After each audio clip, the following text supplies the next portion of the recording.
জুলাই সনদ ও গণভোটের রায় অবিলম্বে বাস্তবায়নের দাবিতে নড়াইলে জামায়াতে ইসলামীর উদ্যোগে গণমিছিল ও প্রতিবাদ সমাবেশ অনুষ্ঠিত হয়েছে। নড়াইলের লোহাগড়া থেকে শরীফুজ্জামানের প্রতিবেদনে দেখুন বিস্তারিত। শনিবার ১ আগস্ট বিকেলে নড়াইল পুরাতন বাস টার্মিনাল এলাকায় জামাতে ইসলামীর আয়োজনে গণমিছিল পূর্ব এক সংক্ষিপ্ত সমাবেশ অনুষ্ঠিত হয়। সমাবেশ শেষে পুরাতন বাস টার্মিনাল থেকে একটি গণমিছিল শুরু হয়ে রূপগঞ্জ মুচিরপোল সহ শহরের প্রধান প্রধান সড়ক প্রদক্ষিণ করে। পরে মিছিলটি পুনরায় পুরাতন বাস টার্মিনালে এসে শেষ হয়। নড়াইল ২ আসনের সংসদ সদস্য ও জেলা জামায়াতের আমির মোহাম্মদ আতাউর রহমান বাচ্চুর সভাপতিতে সমাবেশে প্রধান অতিথি হিসেবে বক্তব্য দেন যশোর খুলনা অঞ্চলের টিম সদস্য মির্জা আশেক ইলাহি।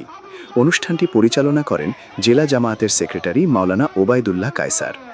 এ সময় অন্যান্যের মধ্যে উপস্থিত ছিলেন নড়াইল জেলা জামায়াতে ইসলামীর কর্মপরিষদ সদস্য মাওলানা আলমগীর হোসেন, মোহাম্মদ জামিরুল হক টুটুল, লোহাগড়া উপজেলা জামায়াতের কর্মপরিষদ সদস্য মাওলানা হাদিউজ্জামান, মোহাম্মদ এমদাদুল হক এমদাদ, মোহাম্মদ ইমরান হোসেন সহ প্রমুখ।